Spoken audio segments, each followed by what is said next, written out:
The courthouse lobby moved like any other afternoon. Phones buzzed, shoes echoed on marble floors. No one paid attention to the little girl standing quietly beside the man she called Dad. No one except the K9. Ranger, a seasoned German shepherd trained to obey without hesitation, suddenly stopped. He wasn't commanded. He wasn't distracted. He froze, ears forward, body locked, eyes fixed on the child as if he had just seen something no human could. Then it happened. The girl didn't scream. She didn't pull away. She barely moved at all. She only tightened her fingers, slow, controlled. A silent signal no child should ever know. A signal taught to victims who aren't allowed to speak. Ranger broke protocol. He lunged forward, dragging his handler as gasps ripped through the room. Officers reached for their weapons. The man stiffened. But the girl didn't run. She didn't cry. She just looked at the dog, as if begging him to understand the truth she was forbidden to say. And in that moment, everything changed. Stay with us. Because what this K9 uncovered next exposed a lie built on years of fear and led to a rescue no one saw coming. Before we begin, tell us where you're watching from. Drop your country in the comments, and let's start. The morning over Aspen Ridge arrived quietly. A thin layer of cloud softened the mountain light, turning the city's glass and stone government complex into something muted and almost gentle. Autumn had settled in early this year. The air carried a crisp chill, sharp enough to wake the senses but not cold enough to rush anyone along. Leaves clung stubbornly to their branches, gold and rust trembling in a breeze that moved through the plaza like a held breath. It was, by every visible measure, an ordinary day. Inside the Aspen Ridge Civic Administration Center, footsteps echoed against polished marble floors. Phones vibrated softly in pockets. A security scanner beeped now and then, routine and unremarkable. People moved with purpose, parents with folders tucked under their arms, clerks balancing coffee cups, officers in quiet patrol. No one noticed the man and the little girl at first. They entered together, hands linked. The man was Daniel Cross, early 40s, tall but not imposing, with the clean posture of someone accustomed to being trusted. His dark hair was neatly trimmed, just beginning to gray at the temples in a way that suggested responsibility rather than age. He wore a navy jacket over a pressed button-down shirt, the kind of outfit chosen carefully to appear approachable yet respectable. His voice, when he spoke to the receptionist, was calm and courteous, practiced but not false. Daniel smiled easily. Not wide, not forced, just enough. He carried a slim leather folder tucked beneath one arm, documents organized and tabbed, birth records, proof of residence, school enrollment forms, everything in order, everything ready. Beside him stood Emily Cross, 7 years old. She was small for her age, slender, with light brown hair pulled into a simple ponytail that brushed the collar of her pale sweater. Her sneakers were clean but worn at the toes, as if she'd learned to walk carefully rather than freely. She kept her head slightly down, eyes fixed on the floor tiles as they passed beneath her feet. Emily walked half a step behind Daniel, always half a step. She did not tug at his hand. She did not look around. She did not ask questions. Her grip was gentle, almost tentative, as if she feared holding too tightly might be a mistake. To anyone watching, and no one truly was, she looked like a shy child on her first bureaucratic errand. Nervous, quiet, well-behaved, perfectly ordinary. "Almost done, sweetheart," Daniel said softly, his tone warm, paternal. "Then we'll get lunch, just like we planned." Emily nodded. She did not answer. Across the lobby, moving in a steady arc along the perimeter, Officer Nathan Cole conducted his routine patrol. Nathan was 36, broad-shouldered, with the solid build of someone who had spent years training not for appearance but for endurance. His uniform fit him comfortably, worn in rather than crisp, and his expression was neutral in a way that suggested constant awareness. Dark hair cropped short, faint lines at the corners of his eyes, marks left not by age, but by long hours and difficult scenes. At his side moved Ranger. The German Shepherd was 6 years old, large and powerfully built, with a deep black and tan coat that caught the overhead lights in subtle waves. His ears stood tall and alert, his amber eyes scanning the space with an intelligence that went far beyond simple obedience. Ranger moved with controlled confidence, each step measured, each breath deliberate. This was not his first civic building, not his first crowd, not his first ordinary day.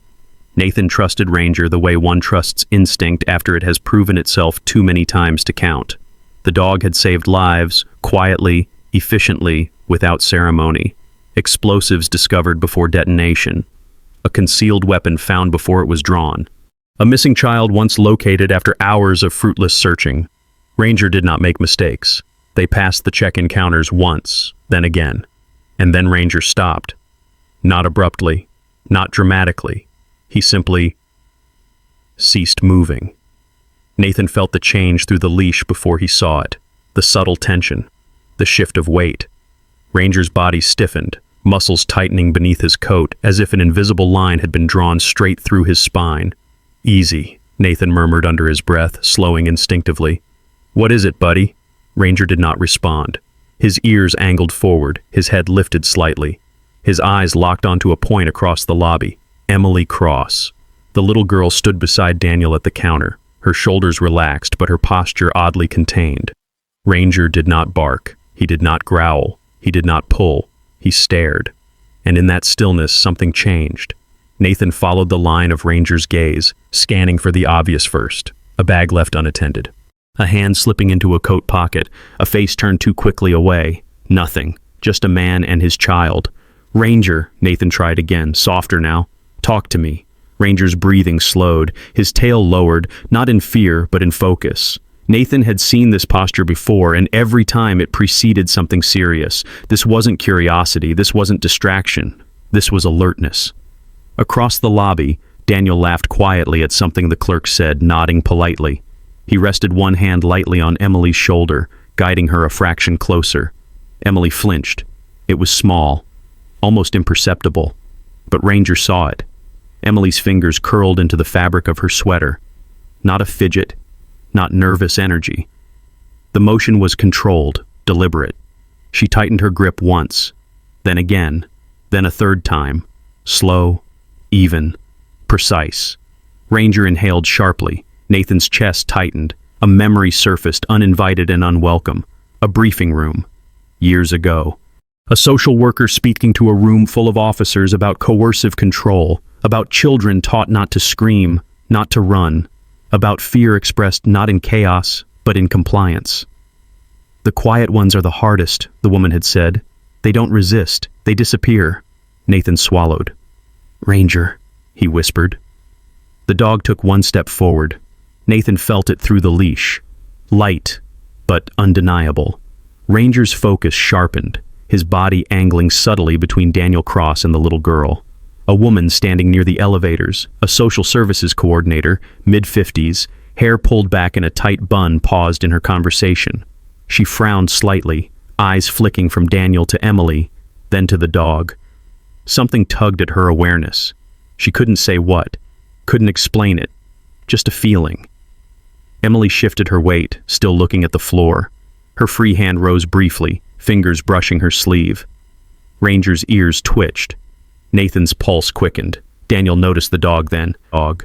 His smile tightened, just a fraction. "Is there a problem, officer?" he asked, voice smooth, unbothered. Nathan didn't answer right away. He was watching Emily. The little girl did not look at him. She did not look at the dog. But for the briefest moment, so fast Nathan almost missed it. Her eyes lifted. And they met Ranger's. There was no panic in them. There was no confusion. There was something else. Hope.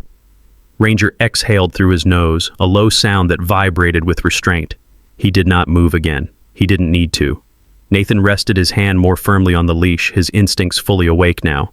Somewhere in the building, a printer whirred. A phone rang and stopped. Life continued on its ordinary path, but in the center of the lobby, an unseen line had been crossed. And Ranger, the dog who never broke protocol without reason, had found it. Daniel Cross turned slightly away from the counter, angling his body so the clerk could see the final page he was signing. The pen moved smoothly in his hand, confident strokes, no hesitation. He looked exactly like a man who had done this many times before. Leases, registrations, consent forms, paperwork as routine as breathing. Emily stood where he had placed her. Half a step behind, close enough to touch, far enough not to interrupt. Her eyes remained on the floor, tracing the thin, dark lines between marble tiles. She counted them without knowing why. 1, 2, 3. Her breathing stayed shallow, measured, as if she had learned long ago that taking up too much space, too much air, could be dangerous. Behind her, Ranger's muscles tightened another degree. Nathan felt it immediately, a subtle shift traveling up the leash into his wrist. Ranger didn't pull, didn't strain, but his body coiled like a spring held under precise control. The German Shepherd's ears remained forward, eyes unblinking, fixed on the child with an intensity that bordered on reverence. Nathan's jaw set. He had seen this posture before, but never directed at a child standing calmly beside a parent. Daniel laughed softly at something the clerk said, a polite sound that drew no attention. "She's excited about school," he added, gesturing vaguely toward Emily without looking at her. "First real year." The clerk smiled, already stamping the form. Emily's fingers moved, not quickly, not nervously. Her right hand slid to the cuff of her sweater. The fabric bunched slightly beneath her fingertips as she squeezed once, released, squeezed again, released. Then a third time, slower than the first two, deliberate enough to feel intentional even to herself, though she could not have explained why. Ranger inhaled sharply through his nose. His tail dropped lower, his shoulders squared. Nathan's heart stuttered. He remembered the training room. The dimmed lights, a projector screen showing grainy footage of children in classrooms, shelters, airports. A woman standing at the front, short, sharp-eyed, her voice steady but heavy, introducing herself as Sarah Whitmore, a child protection specialist. She had been in her late 40s, lean, with prematurely gray hair pulled back in a severe knot, her posture straight, not from discipline, but from long years of bracing herself against other people's pain. "Children under coercive control don't act how you expect," she had said. "They don't scream, they don't run, they signal," she demonstrated with her hands. Small movements, repeated patterns, motions easy to miss unless you were trained to look. Nathan swallowed as the memory sharpened. Emily's fingers stilled.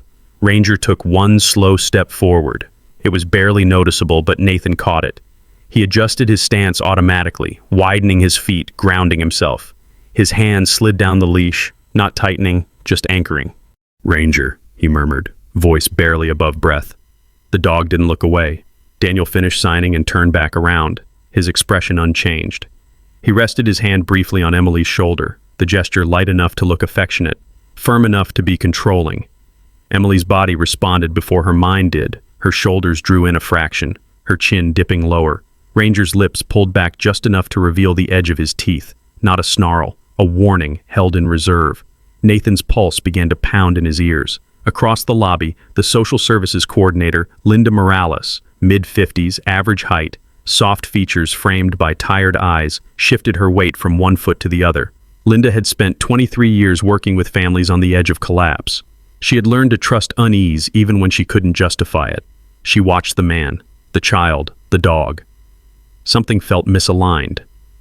Emily's hand rose again. This time the movement was smaller, closer to her body, her thumb tucked inward, her fingers pressed together briefly before relaxing. The motion took less than a second. Ranger's ears flicked. Nathan's breath caught. "There it is," his mind whispered. He saw it now, clear as if it were happening in slow motion. Not fidgeting, not anxiety. Structure, repetition, control, a signal. Daniel noticed the dog's proximity then, really noticed it. His eyes flicked to Ranger, then to Nathan, his polite smile tightening at the edges. "Is everything all right?" he asked mildly. "She's not afraid of dogs, if that's the concern." Emily did not look up. Ranger took another half step. Nathan raised his free hand slightly, not in command, but in pause. "Just routine," he said evenly. "We do a lot of family traffic here." Daniel nodded, but something colder passed behind his eyes. He adjusted his grip on Emily's shoulder, fingers pressing just a little harder. Emily flinched. Ranger let out a low sound from deep in his chest, not loud enough to draw attention, but enough to vibrate with restrained urgency. Nathan closed his eyes for a fraction of a second. Another memory surged up, uninvited. He was 9 years old again, standing in a kitchen that smelled of burned coffee. His stepfather's voice was calm, almost kind, as he explained why Nathan shouldn't tell anyone what happened behind closed doors. "You don't want to make things worse, do you?" the man had said. Nathan had nodded, silent, learning in that moment that quiet could be a form of survival. He had never screamed, never run, never told, not until years later, when it no longer mattered. Nathan opened his eyes. Emily lifted her gaze, just for a heartbeat. Her eyes met Ranger's, and the look there wasn't fear. It wasn't confusion. It was something fragile and dangerous all at once. Hope. Ranger responded instantly. His posture shifted, not forward, not aggressive, but protective. He angled his body subtly between Emily and Daniel, a living barrier formed not by training but by instinct. Daniel noticed. "Officer," he said, voice still calm but edged now. "We're almost done here." Nathan met his gaze. Up close, Daniel's eyes were sharp, calculating, the warmth practiced rather than felt. "I just need a moment," Nathan replied. His voice was steady, but inside, every alarm was ringing. Linda Morales took a step closer, clipboard tucked against her chest. "Is there an issue?" she asked, her tone gentle, non-confrontational. Emily's fingers tightened once more around her sleeve. Ranger's breathing synchronized with hers, slow and controlled, as if he were matching her rhythm, anchoring her in a way no human had yet managed. Nathan crouched slightly, bringing himself closer to Emily's level without fully kneeling. He didn't speak to her. Not yet. He didn't want to break whatever fragile communication was happening. Ranger remained still, eyes never leaving the child. 3 years ago, in a warehouse on the outskirts of town, Ranger had missed a signal. A boy, maybe 6, had been standing beside an uncle who wasn't really his uncle. Ranger had hesitated. The moment had passed. The child hadn't been found until weeks later. The memory burned. Ranger would not miss this again. Daniel shifted his weight, impatience flickering through his controlled exterior. "Emily," he said softly, warning threaded through the tenderness. "Let's go." Emily did not move. Her fingers curled once more. Ranger stepped forward just enough to make his presence undeniable. And in that silent standoff, something invisible but irrevocable locked into place. Nathan straightened, decision settling heavy and certain in his chest. Whatever this was, it was not nothing, and Ranger had seen it first. Daniel Cross sensed the shift before anyone said a word. It was subtle, an almost imperceptible change in the air, but Daniel had spent years learning to read rooms the way predators read terrain. Officer Nathan Cole's posture had changed. Not aggressive, not confrontational, but attentive in a way that no longer felt casual. The dog, Ranger, had stopped being just a presence and had become a position. Daniel tightened his smile. "We're finished here," he said lightly, tapping the folder against his palm as if to punctuate the moment. "Unless there's something else you need." Nathan didn't answer immediately. He crouched slightly again, not lowering himself all the way, careful to keep his movements slow and non-threatening. His voice, when he spoke, was calm. "Emily," he said gently, directing the word toward her rather than at her. "How are you feeling today?" Emily froze. The question was simple, too simple. Her body reacted before her mind could catch up. Her shoulders drew inward, chin tucking closer to her chest. She did not look at Nathan. She did not look at Ranger. Her gaze dropped to the floor as if gravity itself demanded obedience. Daniel stepped in smoothly, almost gracefully, like a man intercepting a stray draft. "She's shy," he said, chuckling softly. "Always has been, just like her mother." His hand slid down to rest on Emily's upper arm. Not gripping, not squeezing, just there, claiming. "She doesn't do well with strangers," Daniel continued, still smiling, "especially uniformed ones." Nathan felt a flare of heat behind his ribs. He'd seen this maneuver before, the answer given for the child. The space closed before the child could step into it. "I wasn't asking you," Nathan replied evenly. Daniel's smile faltered for half a second, so brief most people would miss it. Then it returned, brighter than before. "Of course," he said. "I just didn't want her to feel pressured." Ranger moved. It wasn't fast, it wasn't aggressive. But it was unmistakable. The German Shepherd stepped forward and angled his body squarely between Daniel and Emily, broad chest facing outward, head level, stance grounded. His presence created a physical boundary that had not existed a moment before. This was not a trained command. This was not protocol. Nathan's breath caught. Ranger had been trained to protect officers, to search, to detect, to pursue. He had never been trained to interpose himself between an adult guardian and a child. Daniel stared at the dog. Something cold flickered through his eyes. "Is that necessary?" Daniel asked, his voice still calm but stripped now of warmth. "I don't appreciate animals crowding my daughter." Ranger did not move. His ears remained forward, his body steady. His eyes, amber and unblinking, stayed fixed on Emily, not on Daniel. Linda Morales stepped closer, her expression composed but alert. "Sir," she said gently, "we just need a moment." Daniel's jaw tightened. "With respect, we've done everything required. My daughter doesn't need an interview." Emily's fingers twitched at her side. Ranger noticed. Nathan did too. "Emily," Nathan tried again, softer now. "You can answer if you want, or you don't have to. Either way is okay." Daniel's hand tightened just slightly on Emily's arm. "She's tired," Daniel said quickly. "Long morning." Emily's lips parted. No sound came out. Her throat worked, swallowing words that refused to surface. Ranger lowered his head just a fraction, bringing his muzzle closer to Emily's hand. His breath was warm, steady, familiar now. Emily leaned toward him, not enough for anyone else to notice. Her mouth moved. "Don't let him know." The words were barely air, a whisper shaped by fear and precision not meant for human ears, but Ranger heard them. His muscles tightened instantly. A low vibration passed through his chest, a sound that never reached a growl but carried unmistakable meaning. Nathan felt the leash go taut, not from pulling, but from purpose. Behind them, a uniformed officer approached from the security desk.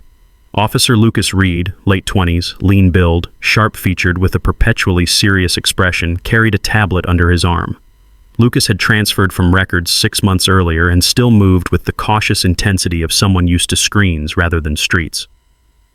He glanced at Nathan, then at the dog, then at Daniel.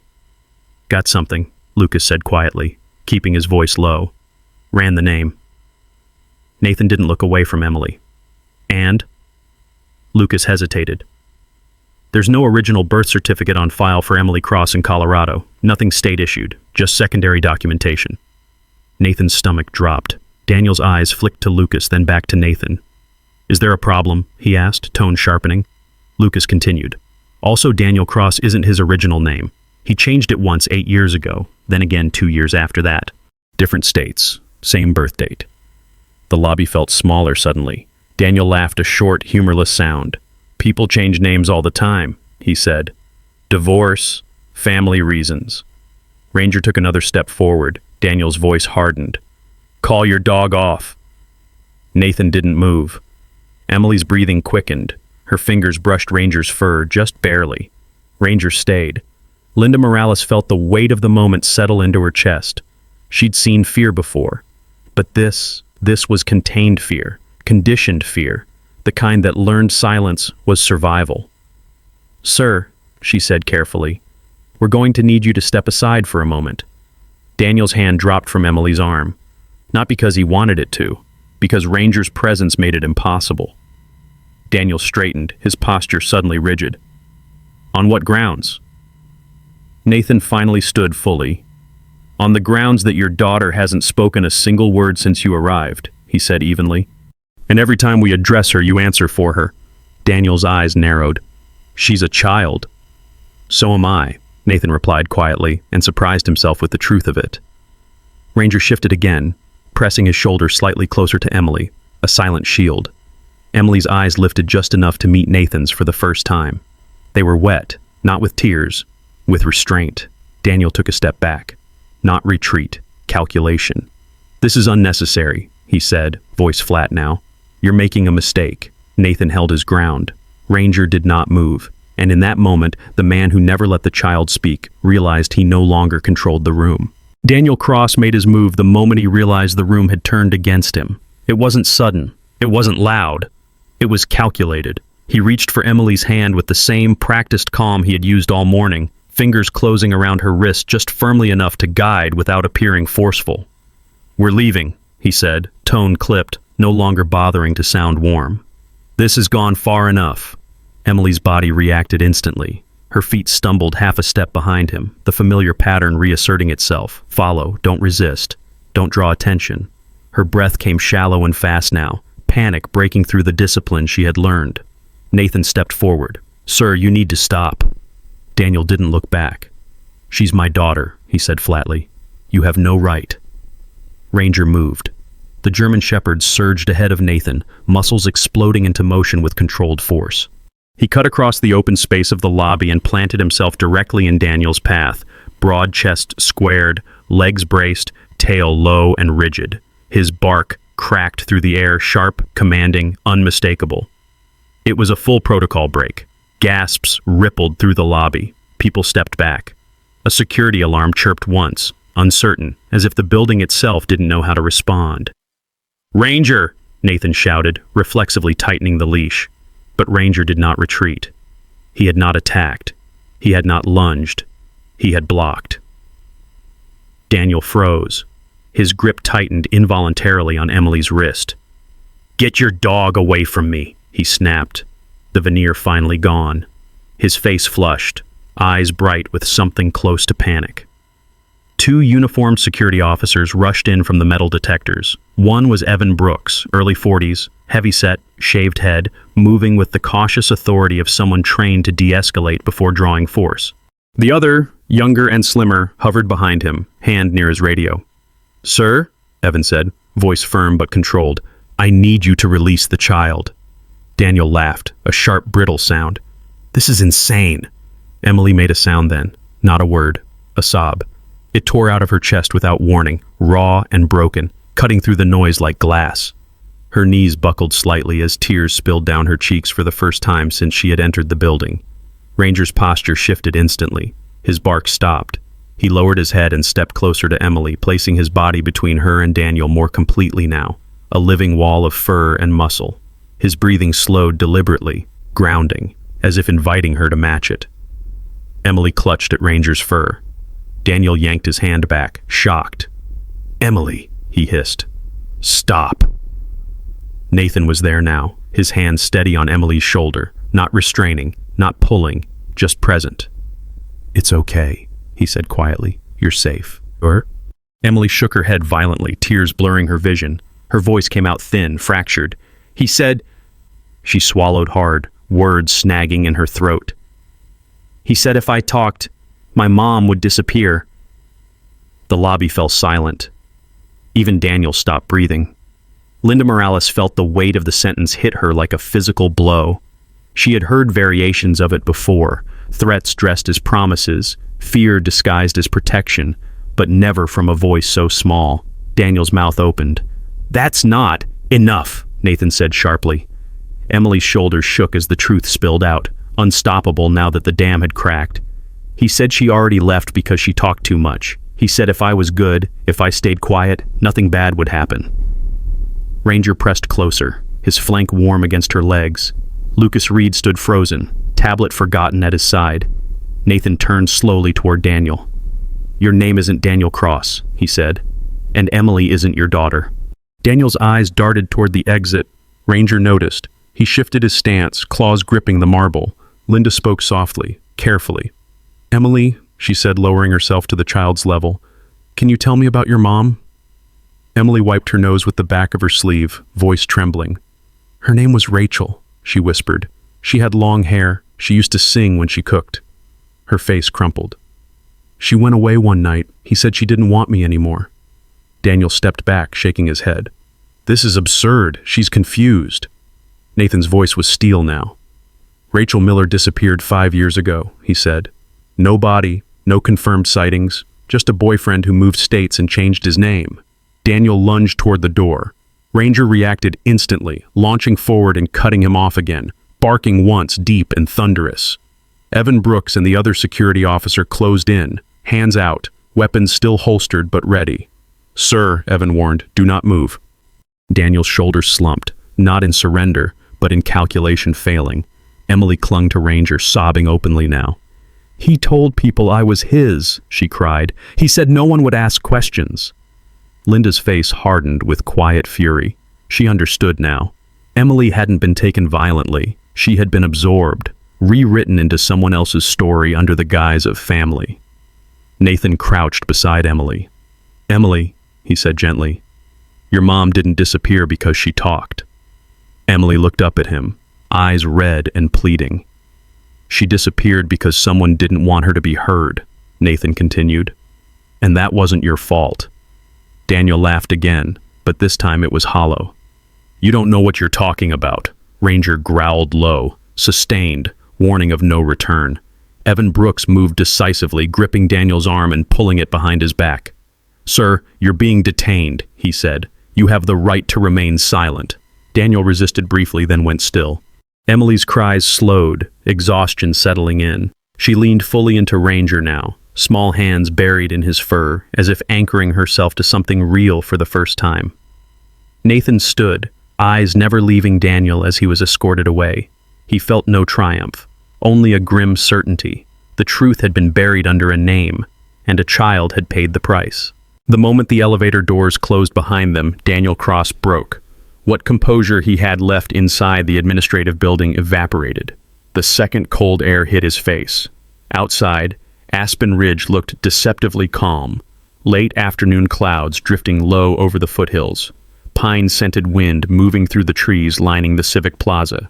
It was the kind of quiet that made panic louder inside a man's chest. Daniel twisted free as the security officers attempted to guide him toward a patrol car. He ran. It wasn't graceful. His polished shoes slipped on gravel. His breath came in sharp animal bursts. Panic stripped him of the perfect father mask completely, leaving behind a man driven by one instinct only: escape. "Suspect fleeing!" someone shouted. Ranger was already moving. The German Shepherd surged forward, leash snapping loose from Nathan's hand as the handler released it without a word. There was no command. None was needed.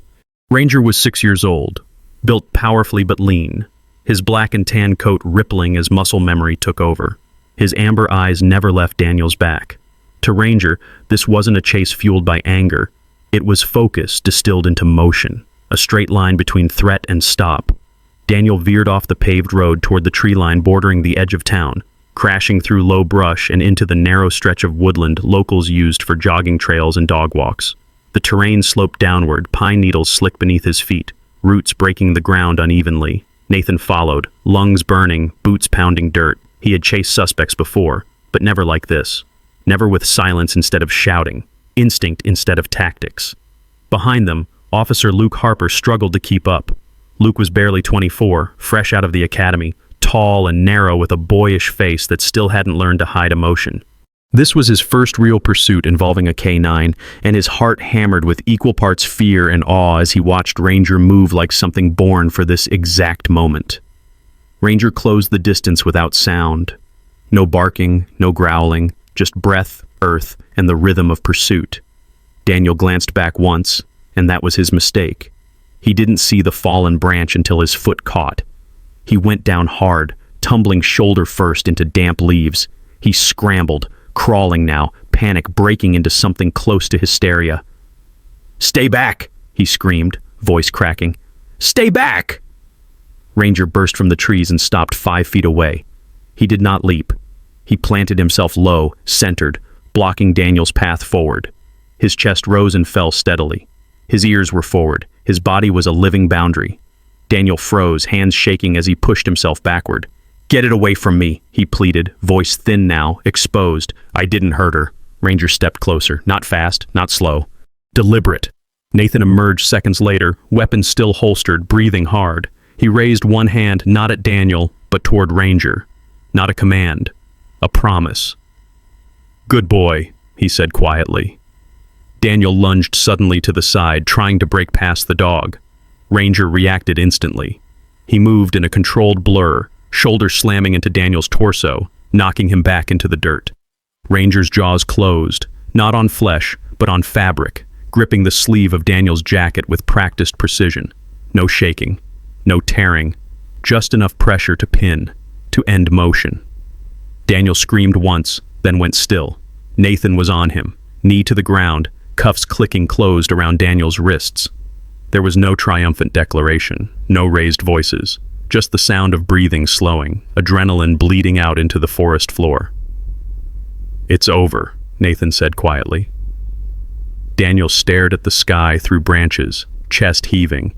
For the first time, there was nothing left for him to control.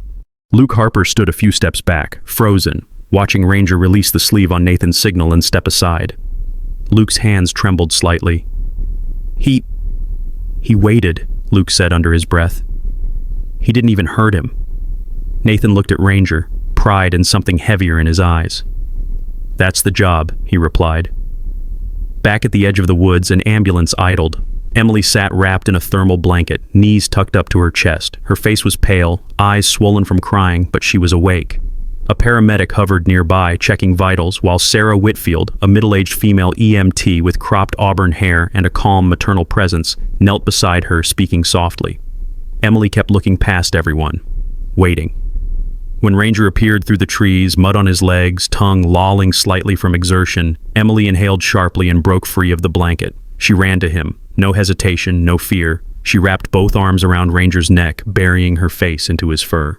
Ranger lowered himself instinctively, tail thumping once against the dirt, accepting the weight of her trust without moving. Emily didn't cry this time. She just breathed. Nathan watched from a distance, chest tight. He knew better than to interrupt a moment like that. Luke Harper swallowed hard. "She won't let go," he murmured. Sarah Whitfield smiled faintly. "I wouldn't either," she said. Ranger stayed still as stone, warm and solid beneath Emily's small arms. For the first time since anyone could remember, the child wasn't standing half a step behind someone else. She was choosing where to stand. Daniel was led away without ceremony. No crowd, no cameras, just the quiet certainty of consequences beginning. As the sun dipped lower behind the hills, Aspen Ridge settled back into its ordinary rhythm. Cars passed. Wind moved through the trees. But something fundamental had shifted. A man who relied on silence had been stopped by it, and a child who was never allowed to speak had been heard. 3 days later, the rain finally came to Aspen Ridge. It fell softly at first, misting the mountains and washing the last traces of tension from the town. The storm arrived the way healing often did, not loud, not dramatic, but steady enough to change the air. Emily watched the rain through a wide window at the Child Advocacy Center, her knees pulled up beneath an oversized sweater someone had given her. The building smelled like clean paper, warm tea, and something faintly comforting, like old books. It was nothing like the places she had known before. Here, no one told her to stand behind them. Here, no one corrected her voice. She was 7 years old, small for her age, with chestnut brown hair cut unevenly at the ends, and eyes that had learned too early how to stay quiet. The social worker sitting across from her, Marianne Holt, noticed the way Emily watched hands instead of faces. Marianne was in her late 40s, silver hair pulled into a loose bun, glasses perpetually sliding down her nose. Years of working with children like Emily had given her a gentleness that never rushed, never forced. "You don't have to talk today," Marianne said softly. "You can just sit." Emily nodded. She liked that answer. Across the room, Nathan Cole stood near the door, arms folded loosely, Ranger lying at his feet. Nathan looked older than he had a week ago, not tired, changed. His shoulders were less rigid, his posture no longer braced for impact. Ranger, freshly groomed, wore a simple service harness, his coat shining, a faint scar near his left shoulder still visible if you knew where to look. Ranger was calmer now, but not detached. His eyes followed Emily wherever she moved. She noticed. That afternoon, the call came confirming what records had already begun to reveal. Emily's mother had never listed Daniel Cross as a legal guardian, and the woman who had reported her missing 5 years earlier, whose report had been buried under a clerical error and a false relocation notice, was Emily's maternal grandmother. Her name was Eleanor Moore. Eleanor arrived 2 days later from Idaho, carrying a single suitcase and the weight of years she thought she'd lost. She was in her early 60s, tall but stooped slightly, with weathered hands and gray hair braided down her back. Her face bore the softness of someone who had loved deeply, and the sharpness of someone who had waited too long without answers.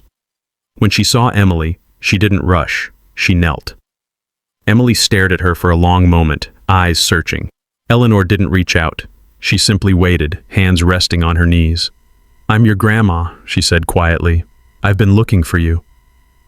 Emily took one step forward, then another. When she finally leaned into Eleanor's arms, the sound she made was small but real.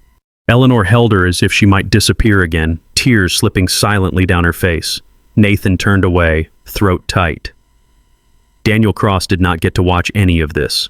His trial moved quickly. The evidence was overwhelming. Falsified documents, name changes across 3 states, threats recorded in Emily's testimony, now given with support, not fear. The courtroom was silent when the verdict came. Guilty on all counts: kidnapping, coercion, identity fraud. Daniel never looked back. The judge's sentence echoed briefly, then faded into something distant and unimportant. The real justice was happening elsewhere. Weeks passed. Emily adjusted to a new rhythm, school assessments, therapy sessions, afternoons spent drawing dogs with oversized paws. She slept through the night for the first time in years. Eleanor stayed nearby, learning how to be present in a life she was still catching up to. But Emily kept asking one question: "Can we see Ranger?" So one bright Saturday morning, the police station opened its training yard. The sun broke through low clouds, glinting off wet grass. The yard smelled like earth and rubber mats. Ranger trotted freely, no leash, ears relaxed. Nathan stood near the fence, wearing civilian clothes for the first time Emily had ever seen him in. She approached slowly. "Hi," she said to Ranger. He lowered his head, tail sweeping the grass once. Emily smiled. Later, as they sat on a bench watching Ranger chase a ball with methodical enthusiasm, Emily tilted her head toward Nathan. "Is Ranger your family?" she asked. Nathan blinked, surprised. He thought of long nights, of silence broken only by paws on concrete floors, of a dog who had trusted him when trust was not easy, of a moment in the woods where instinct had saved a child. "No," he said gently. Then he smiled. "But from today on, he's part of yours." Emily's smile widened, not tentative this time. A month later, the ceremony was small. Ranger sat proudly as a medal was clipped to his harness, his posture dignified, his eyes bright. Officers applauded. Luke Harper stood straighter than ever, clapping hardest of all. Emily watched from the front row, Eleanor's arm around her shoulders. When Ranger finished, he went straight to Emily, sitting at her feet. She laughed, not quietly, not carefully, freely. That afternoon, Nathan filed paperwork he had never imagined filling out. Temporary guardianship, open adoption, no pressure, no promises made lightly, just presence. The sun dipped low as Emily ran across the training yard, Ranger bounding after her, careful not to knock her over, playful and protective all at once. For the first time, Emily didn't look over her shoulder. She didn't wait for permission. She ran because she could. At the end of this story, there is a quiet lesson worth carrying back into everyday life. Not every cry for help is loud. Some people do not scream. Some children do not run. Some victims survive by staying silent, by becoming small, by waiting for someone who knows how to listen without words. In our daily lives, we walk past countless moments that look ordinary on the surface. A quiet child, a polite smile, a situation that seems normal because it is familiar. This story reminds us that safety does not always announce itself, and danger often hides behind roles we trust. But it also reminds us of something hopeful. It shows us that compassion, patience, and attention can change the course of a life. That listening, really listening, can be an act of courage. And that sometimes the ones who save us are not the loudest or the strongest, but the ones who refuse to look away when something feels wrong. We may not all be trained K9s or police officers, but every one of us can choose to notice, to slow down, to ask one more gentle question, to protect the vulnerable when we are given the chance. If this story moved you, consider sharing it with someone who might need the reminder that they are not alone. Leave a comment and tell us what part touched you most. And if you believe stories like this matter, please subscribe to the channel so more people can hear them. May God watch over every child, every silent heart, and every person who is still waiting to be seen. May He give us the wisdom to listen, the courage to act, and the compassion to protect one another. If this message resonates with you, write Amen in the comments. Thank you for watching.